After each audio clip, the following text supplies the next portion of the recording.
Hello, everyone. My name is Joe Morton, and welcome to my podcast, which is entitled A Cup of Joe. This is a podcast dedicated to health and wellness. So we're going to talk about it all. And I love this subject. I'm passionate about it. And I want you to know something. I'm grateful to be a part of your journey. And again, all the different things that we're talking about are going to help you understand that you hold the key and that your success is in your hands and greatness is out there for you. This podcast is a 98 Studios production. Hello, everyone. My name is Joe Morton, and welcome to my podcast, A Cup of Joe. This is a podcast dedicated to all things health and wellness.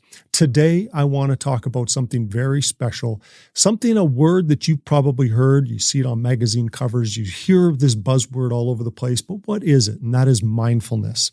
Let's talk about this today. Before we're going to do this, I think a word that's appropriate during this discussion of mindfulness is Genshai. I happen to be wearing this hat right now. Genshai is a Hindi word, an ancient Hindi word that means never treat others or yourself in a way that makes them feel small. Now, I just want you to think about that. I want you to ponder on that word. A good friend of mine, Lance Schiffman, is running an organization called Genshai Giving, and it's a beautiful word. It's a beautiful way to be able to look at life starting with yourself. You know, Jesus also said, love thy neighbor as thyself. The whole point being we start with ourselves. And so we love those around us, but include ourselves. And so I want you to think about that, especially as we're talking about mindfulness today. So what is mindfulness? How did I get onto my own journey for mindfulness? Over the years ago, I was operating a company with several partners. We were in over 40 countries around the world. Very, very hectic. A lot of moving parts, as you can imagine, a lot of employees, a lot of meetings, a lot of sales rallies. I would travel the world. I was on jet lag quite perpetually. In fact, I pretty much lived at jet lag, lived on airplanes, lived in hotels, ate in restaurants all over the world, which is exciting, sounds exciting, but it's very stressful as well when you have offices around the world and the stresses of the day-to-day business. I felt a bit like I was playing a real-life version of whack-a-mole. It's like every time I looked, there was another problem that would arise, and all the stuff that comes along with operating a company, the good and the challenging as well. But I found myself in a space where I wasn't quite sure how to handle the stresses. I was learning along the way, which this is part of our life and our journey. All of us go through this. And I needed to learn on my own, how would I manage the stresses, everything that I was going through, all that stress. They call it chronic stress. There's two types of stress. There's acute stress. Acute stress is just that stress that kind of hits us. We're naturally able to handle it, dealing with deadlines and so forth. That kind of comes and goes. But if you don't take care of stress, it becomes more chronic stress. Okay? And chronic stress is that one that you hear possibly called the silent killer. Okay? Because we just get so caught up in the day-to-day, we can't seem to, it's the whack-a-mole. It's the real life version of whack-a-mole, and we never could quite get ahead.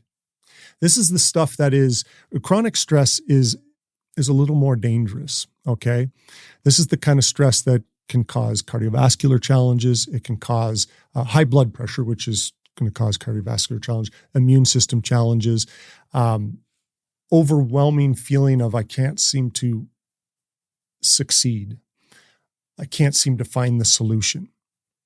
Cause our heart to race. You know what I'm talking about. And this is the stuff that keeps going and keeps going. And so I was starting to feel this chronic stress. And I found myself, interestingly, although I had done endurance events prior to that, I found myself being drawn even more to endurance events, and ultimately drew me to start mountaineering with my first mountain, a couple locals here in Utah, of course, Timp and Kings Peak and so forth. But I found myself drawn to Kilimanjaro in Africa. And Lance, who runs this Genshai organization, and my son Caden joined me. And that was my first I found myself being drawn to this. I didn't quite understand why. I didn't know why, but I was drawn to it. The next mountain became Elbrus in Russia, which is the highest peak in Europe. Kilimanjaro, the highest peak in Africa, and then Elbrus, the highest peak in Europe. And then later, years later, I ended up doing Everest Base Camp and Island Peak in the Himalayas as well. And I've done some other locals in the United States. And so I found myself drawn to this, and I didn't understand that Edgar Tolle, actually in his book, Power of Now, actually discusses this. And it wasn't until years later that I realized I was doing what he taught, which is forcing ourselves into the present moment. I didn't know that I was drawn to that, and yet that's what I was doing. So what is mindfulness? Let me describe it now that I just basically said it. There's multiple different descriptions, but in essence, it is bringing ourselves into the present moment, being in the now, as Edgar Tolle talks about. I'm going to go over a couple of definitions, basic definitions, Wikipedia definition, the quality of state of being conscious or aware of something. A mental state achieved by focusing one's awareness on the present moment, while calmly acknowledging and accepting one's feelings, thoughts, and bodily sensations, used as a therapeutic technique. Another definition from mindful.org.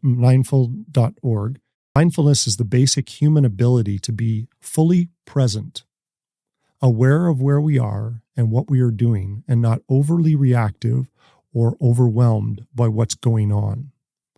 Mindfulness is a quality that every human being already possesses. It's not something that you have to conjure up. You just have to learn how to access it. From mind.org, mindfulness is a technique you can learn, which involves noticing what's happening in the present moment without judgment. You might take notice and be aware of your mind, body, or surroundings. The technique has roots in Buddhism and meditation, but you don't have to be spiritual or have any particular beliefs to try it. Mindfulness aims to help you become more self-aware, feel calmer and less stressed, feel more ability to choose how to respond to your thoughts and feelings, cope with difficult or unhelpful thoughts, be kinder towards yourself. Like Genshai talks about, be kind to yourself, including yourself and others. Don't treat others less than what they really are, which is greatness. So I didn't quite know that I was forcing myself into those present moments. And it is in these present moments that we can find peace. We can find solitude, and we can find answers. It's really quite amazing. Think about our day-to-day, what we go through on a daily basis. Just consider this. We wake up in the morning, turn on our devices immediately. You know what I'm talking about, right? You turn it on. You immediately start scanning. You go through your texts, you go through your emails, you go through social media. Not one, not two, there's multiple platforms that we'll use in social media. Oftentimes, and in many cases, turn on the news. We start scanning the news. And what do we see with the news? I just happened to pull up a major news source for today, which is the 26th of October. And I'm just going to read. It's unfortunate that there was a shooting today. And it's awful that happens. But I just want to go through the headlines to give you an idea. Because if we're hitting the news first thing in the morning, this is going to cause us stress. It's going to cause us anxiety. It's going to cause us concern and worry. This is all the news. This is the main news stories on this particular website. There's an arrest warrant for the shooting, sadly in Maine.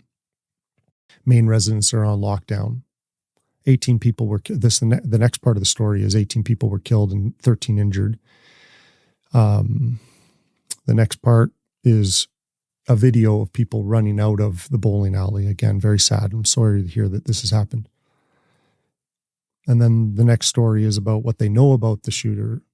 And then information on the attacks, something about the National Guard. Shootings happen within 15 minutes of each other. And then just basically the next, how LL Bean, which is their headquarters, are there, had to shut down. They're shut down for the day. Pictures is the next one. And then jump into the other stories of the day. Suspect in fatal shooting of a judge. Windsurfer wipes out when whale springs out of water. Ooh, that one might actually, I hope he's okay. Meg Ryan explains why she left Hollywood. Pretty sure that's not very positive. Everything is destroyed. That's the title of this next one. I haven't clicked on it yet, but Russia practices massive nuclear strike again. That's going to cause us an anxiety and worry and stress. Mortgage rates climb higher, edging closer to 8%. That's definitely causing a lot of stress in the nation and the whole world, feeling that pressure of anyone trying to get a loan, or if you happen to have in loans out there that are coming up that have to start raising rates and LOCs and so forth. 2 strangers found in an apartment in Prague. What happened next was unexpected. Could be, I don't know quite. I haven't quite clicked it on yet. Never seen anything like it. Teacher spots a lot of big problems with her students. Let's see here. Kris Jenner reveals why she cheated on Robert Kardashian. Anyways, these are the top stories. Nothing really positive. Again, very sad about these shootings. But if we're going to this source first thing in the morning and how we're starting our day, you can see why people feel anxious, feel worried. And that's how we kickstart our day. So we're going through immediately. We're hitting our dopamine with dopamine rushes with emails, texts. If you turn on your phone, of course, you hear that bing, bing, bing, bing, bing, and starts hitting, and that can cause a little bit of stress going. We take our phones everywhere, right? While we're eating. You know what I'm talking about. While we're eating, we're looking at our phones. While we're in the bathroom, admit it. While you're in the bathroom, you got your phone. While we're talking to people, while we're maybe having breakfast with other people in the room, we're using our phones. You know what I'm talking about. We do this, right? While we're in our car, maybe we listen to the news. Maybe we're hopefully not texting, but we get caught up in, because if we're hearing that bing, bing, bing, we're feeling that stress of, I got to answer. And the day goes on. Then we're sitting in meetings at work. We're looking at our phones. We're scanning social media. We're doing other things. Shouldn't be while we're at work, but we do this. We're at lunch with a bunch of people. What are we doing? Watching our phones, looking at our phones. We're constantly on the go. We never quite give it a break. And the day goes on. It continues on. And then get together, back together as families, and we're all on our phones at the table, and we're trying to eat and not really present, not in the moment. We're focused on everything else, possibly work issues, answering texts, answering emails.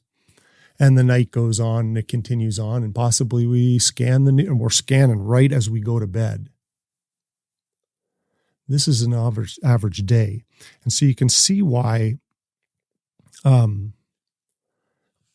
there's a case for mindfulness, to become present, to shut out everything. Now, here's another thing, another reason why mindfulness. We tend to live in the past, focused on the past, or we're anxious about the future.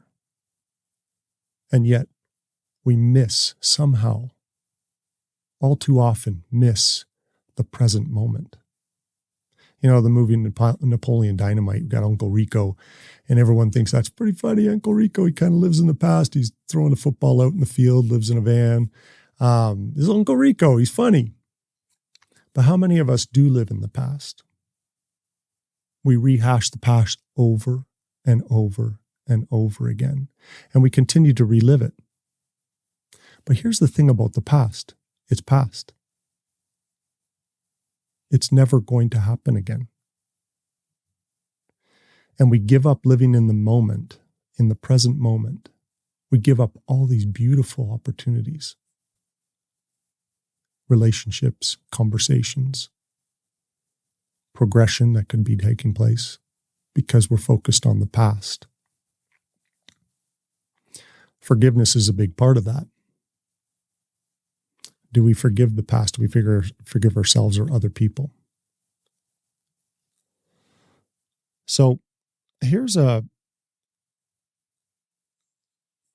thought from Lao Tzu, a Chinese philosopher who lived 500 BC.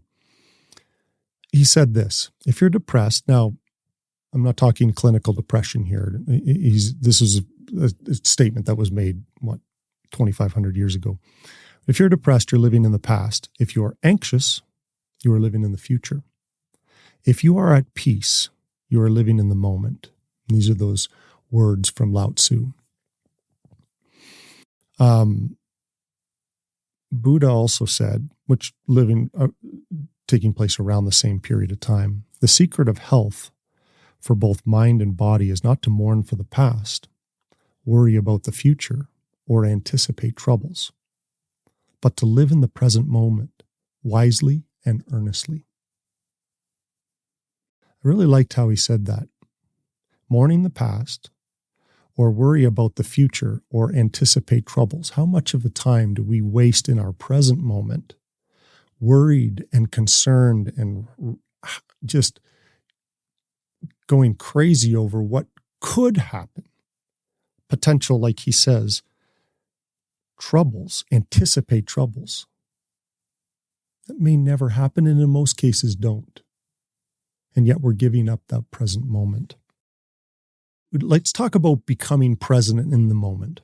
First, I want to just kind of go over a few quotes, some quotes that I've enjoyed over the years that hopefully you can enjoy as well, that have helped me understand this, the importance of it. And this is not people that are just recent quotes. These quotes will go back thousands and thousands of years. Stands the test of time. This is as true as it was 2,500 years ago when Lao Tzu was saying that, and to the modern day. So let's just go through a few of them. In the Old Testament, 1,000 BC to 930 BC. In Psalms 46:10, be still and know that I am God. The whole point being, be still, become in the moment. And the peace that comes from that, Buddha said, peace comes from within. And again, Buddha is about 500 BC. Peace comes from within. Do not seek it without. I love that quote.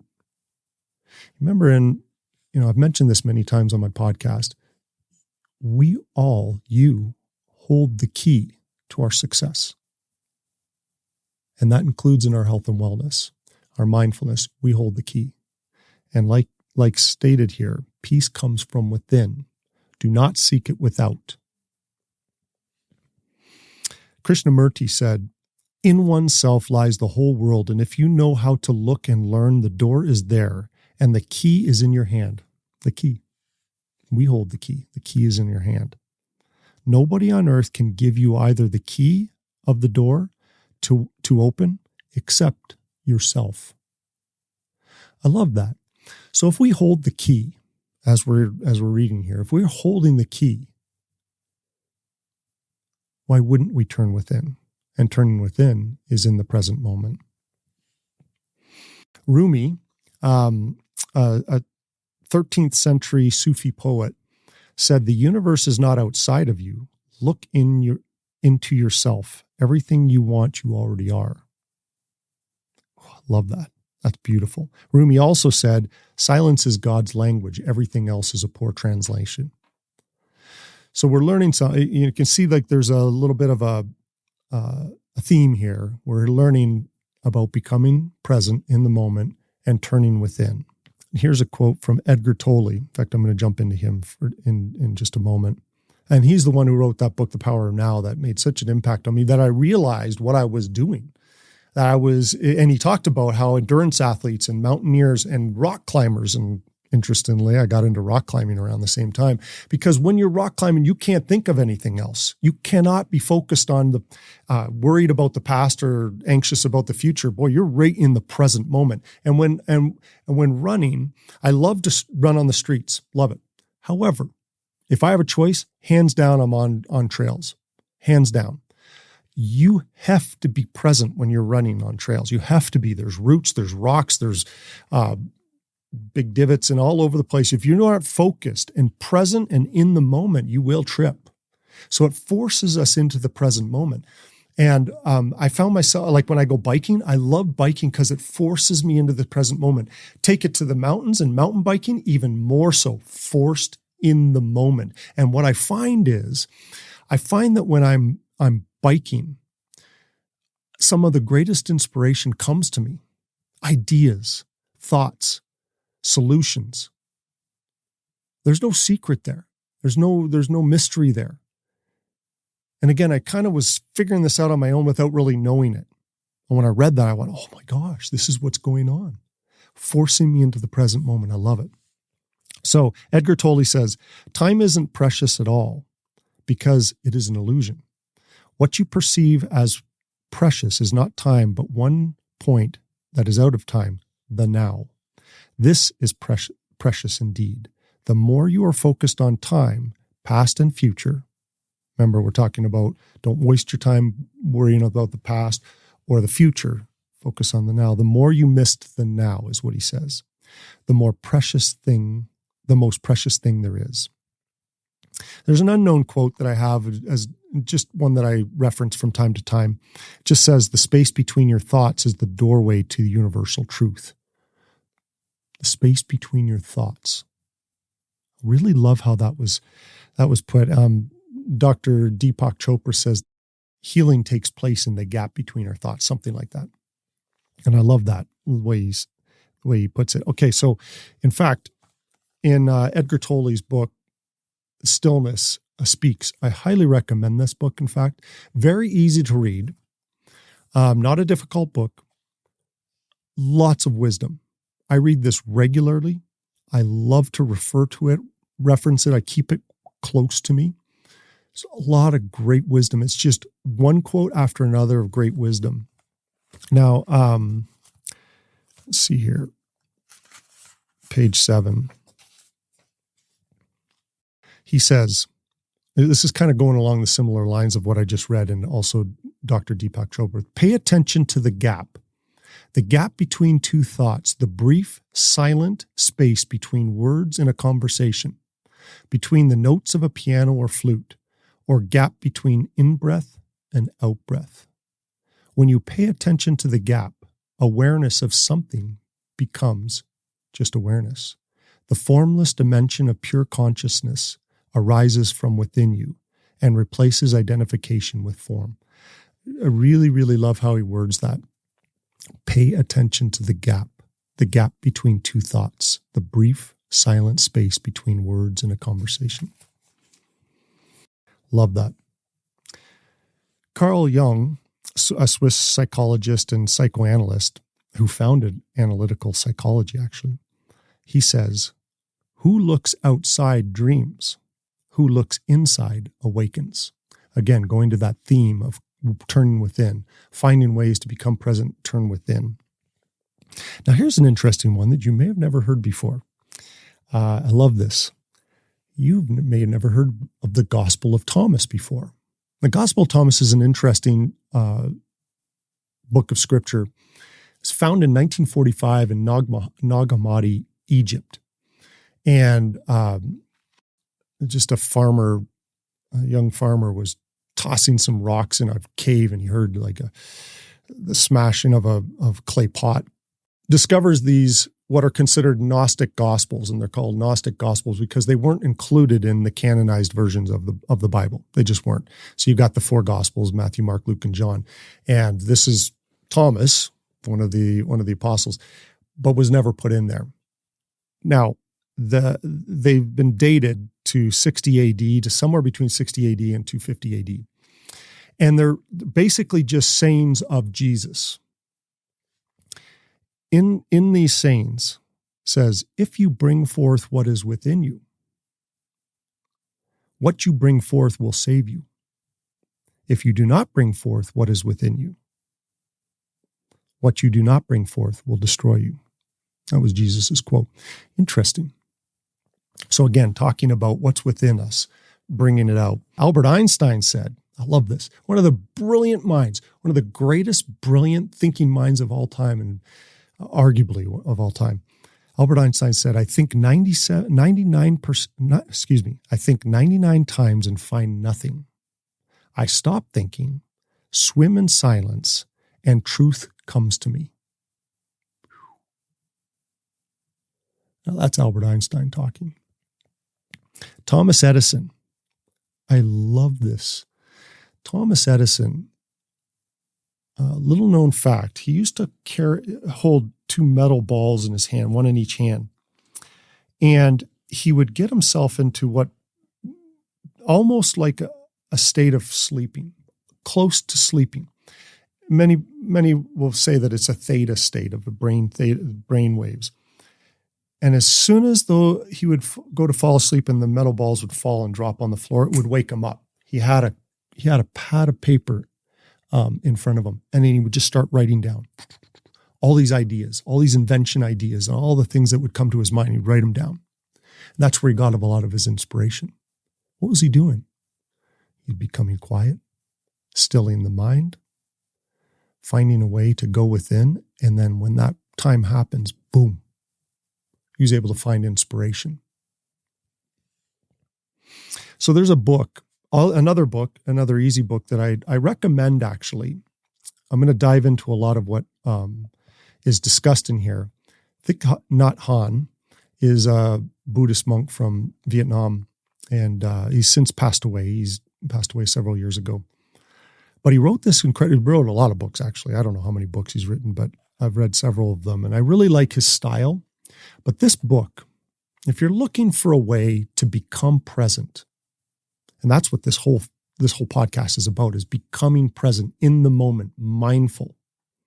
This book, along with The Stillness Speaks by Edgar Tolle, this book is remarkable. It's called Peace is Every Step. And that should just kind of give you an idea. Oftentimes, more than not, we think of mindfulness as meditation. We have to sit, become still, close our eyes, cross our legs, which is of course true. That can happen. But I want to open up the idea of, and it was really great to hear, again, like that whole idea pushed into the present moment by rock climbing or mountaineering or trail running. Now that I say that, how many of you are going, wait a second, I love trail running. I find so much inspiration when I trail run or when I'm mountain biking or rock climbing or whatever it might be, or just being out in nature.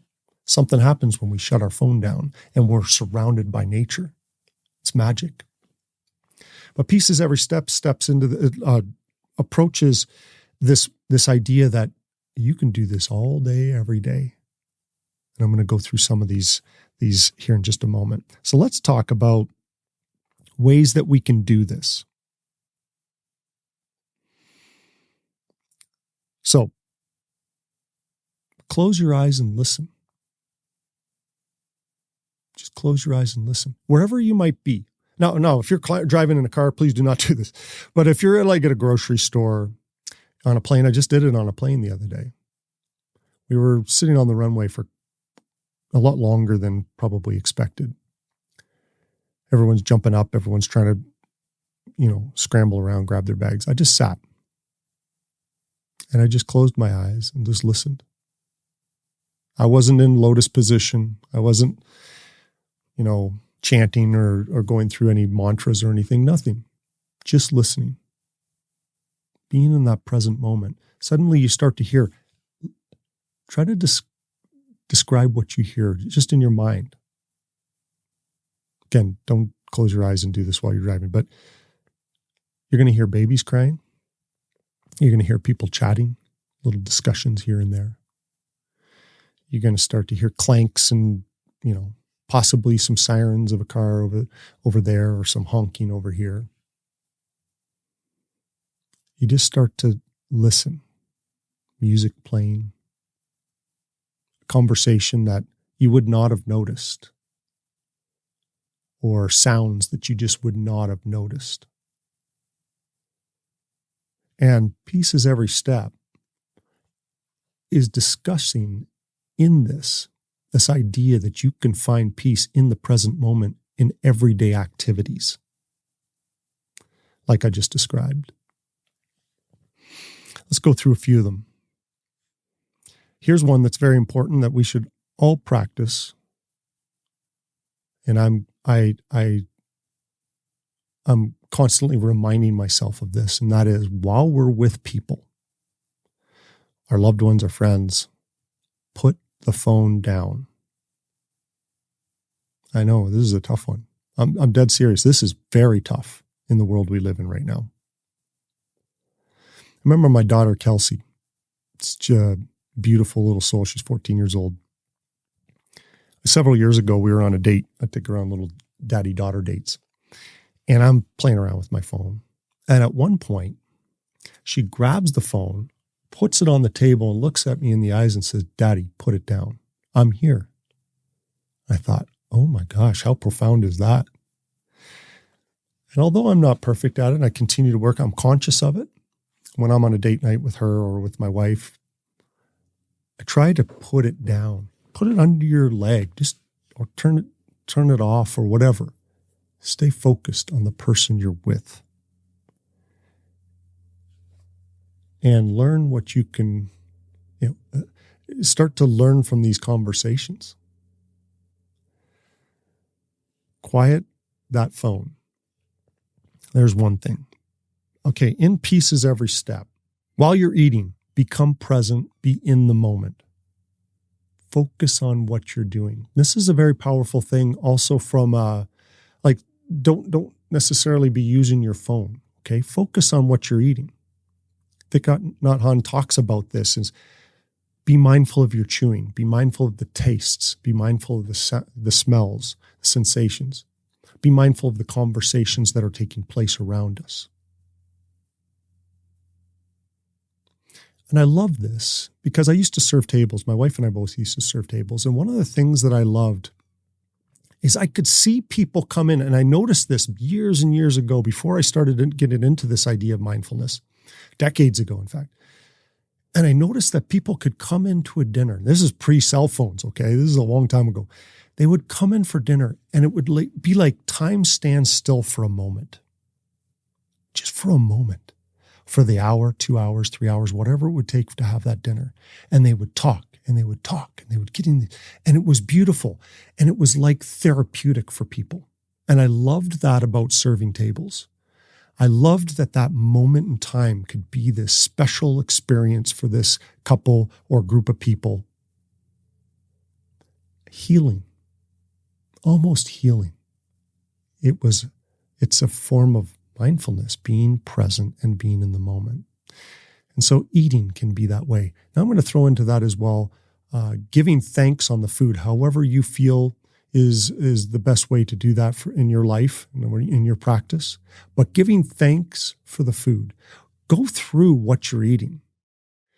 Take, for example, you're eating, an apple, and you're eating it with a little bit of cheese. Consider all that went into that apple to get to you at your place. And then the cheese, the farmers involved, the cheese making process, the cows, and just keep going through the list of all the different ways that you were able to get that with you here at that moment in time. Consider that. Is it some granola? You might think, well, granola is pretty simple. That's pretty easy, Joe. Well, is it? To make that granola, to package it, get it to you, be right there in the moment. The almond milk that you use, or the cow's milk or whatever, or the coconut milk or the soy milk, whatever you're using, to be able to eat that. Be grateful. And watch how the way you see that food and that experience of eating changes. That's mindfulness. Be present in the grocery store. I mentioned this a little earlier, but just you're standing there in the grocery store and sometimes we get very irritable. I know I have in the past. You get irritable. You're like, I have to wait in this line. That guy's trying to use coupons and come on, speed things up. Instead, maybe just close your eyes and just listen, observe. Hear what's going on. Take 30 seconds, a minute, minute and a half, just be present and mindful. And let some healing take place in the gap between our thoughts. Be mindful while washing dishes. In fact, again, in this book, Pieces Every Step, he uses that as an example. That mundane washing of dishes that we tend to get so annoyed with. What if you turned it into peace is every step? Become mindful of the moment. Try not to think about or worried about the past or stressed about what could happen, what troubles could happen. Become present right in that moment. Be mindful of what you're going through. Make your workouts, use intentions with your workouts. Instead of just going through the motions and being stressed about everything that's going on, become very present in the moment and watch how well your exercise and your experiences that experience goes for you. Become very intentional with each rep. Become very intentional with each set. Think about that present moment. Think about the muscles that are being used. Consider that in the present moment and watch how better your workouts become. It's magical. I noticed that when I do push-ups and I do pull-ups and stuff. And there was this period of time where I was just kind of going through the motions, just trying to get them done every day. Then I became very intentional about them, thinking about them right in the moment. I'm not stressed about, I got to get out the door to do this or this, just very present in the moment. And it's amazing how much more benefit I get out of it. Mentally, psychologically, emotionally, but also physically. Same when you're running in trails and so forth, whatever that might be. Yoga. I love yoga. Yoga is a powerful way to become present and in the moment. When you're doing yoga, be very intentional about it. And if you have a good instructor, maybe you do it by yourself at home, but if you have a good instructor, they will help guide you with your thoughts as well. And a great way to do it is to go to a studio. It's wonderful. And if you wonder, yoga suddenly became super popular. Not only is it wonderful and it's fun and it's exciting and like it's a good experience to go there, and oftentimes before and after there's a little social element of it too. But people don't even know that they're being forced into the present moment. And they're being drawn to it because there's healing that takes place in the yoga experience, within a yoga flow. Cold water therapy, another one. Everyone's being drawn to cold water therapy. It's hip, it's cool, it's fun, it's exciting. You have to be in the moment when you do cold water therapy. And you know what I'm talking about. You go into that cold water, boom, you're immediately present and in the moment. And yes, there's all these incredible physical benefits, but there's emotional and mental benefits to it as well, because we're, boom, right in the present moment, allowing those gaps between the thoughts and the gaps between emotions to help us heal and to feel peace. Go to a concert. I just went to a concert this week. And it's amazing when you're in a concert, you just become present. You're dancing, you're excited, you're singing songs, you're just loving those experiences. Get in the present moment. I love that. Again, pieces every step. Find a way to be able to become present in the moment. Meditation. Now, of course, you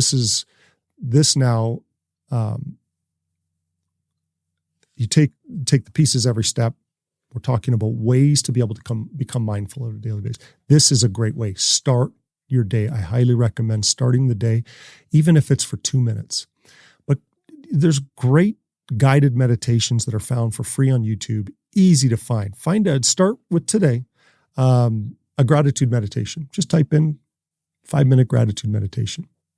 Put on your headphones and just sit and let them guide you through it. I recommend doing that before bed as well. Help prep your mind, your body, your spirit to go to bed with gratitude in your heart, being grateful for all the blessings that you have in your life.